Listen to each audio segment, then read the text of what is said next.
So guys, let's discuss this question. Question is, price elasticity of demand is best defined as. Price elasticity of demand की definition पूछी है. Price elasticity of demand refers to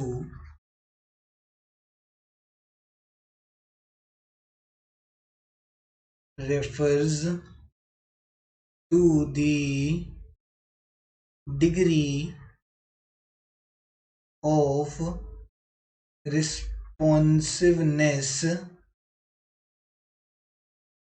Price elasticity of demand refers to the degree of responsiveness of the change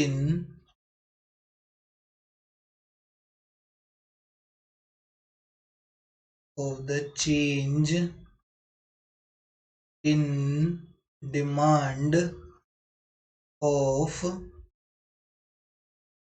commodity due to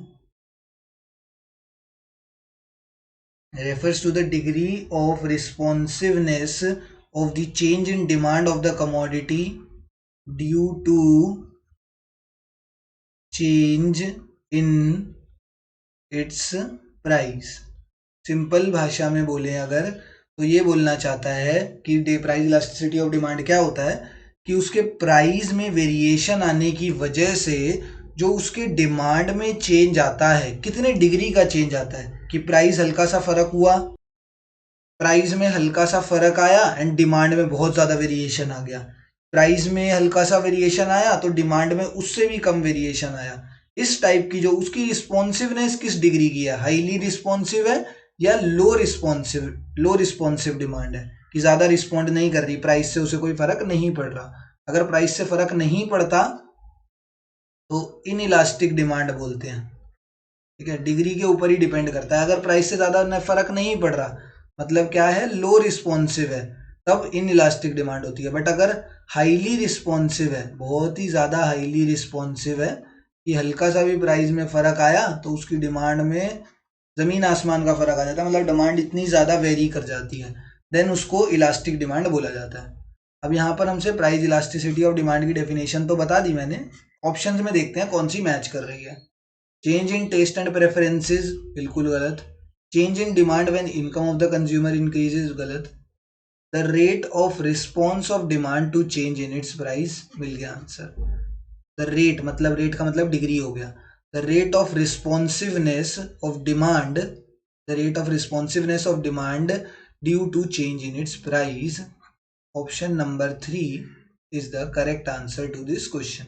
ये भी थोड़ा सा same लिखा है, देखो. The rate of response of demand due to change in price of related goods, ये price elasticity of demand नहीं होती. ये अगर आगे जाके तुम सीए में पढ़ोगे या अगर तुमने इको ऑनर्स ली या बीकॉम ऑनर्स में भी आता है तो इसको क्रॉस इलास्टिसिटी बोलते हैं. Cross price elasticity, cross price elasticity. इसको इनकम इलास्टिसिटी बोलते हैं एंड इसका नाम मुझे नहीं पता, इसका नाम टेस्ट एंड प्रेफरेंसेस वाले की शायद कोई इलास्टिसिटी नहीं होती. इसको इनकम इलास्टिसिटी बोलते हैं क्योंकि ये इनकम के चेंज होने की वजह से डिमांड में कितना फर्क आया तो उसको इनकम इलास्टिसिटी बोलते हैं.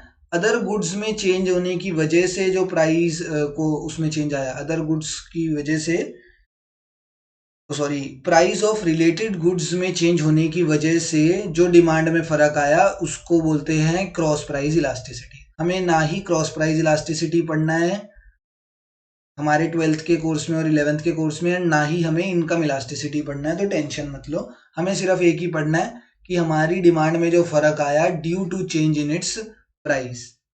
तो option number 3 is the correct answer. हमें सिर्फ हमारे कोर्स में प्राइस इलास्टिसिटी ऑफ डिमांड है, उसी की डेफिनेशन पढ़नी है, उसी के सारे फॉर्मूलाज हमें पढ़ने हैं. ठीक है, तो ऑप्शन नंबर 3 हमारा सही आंसर होगा.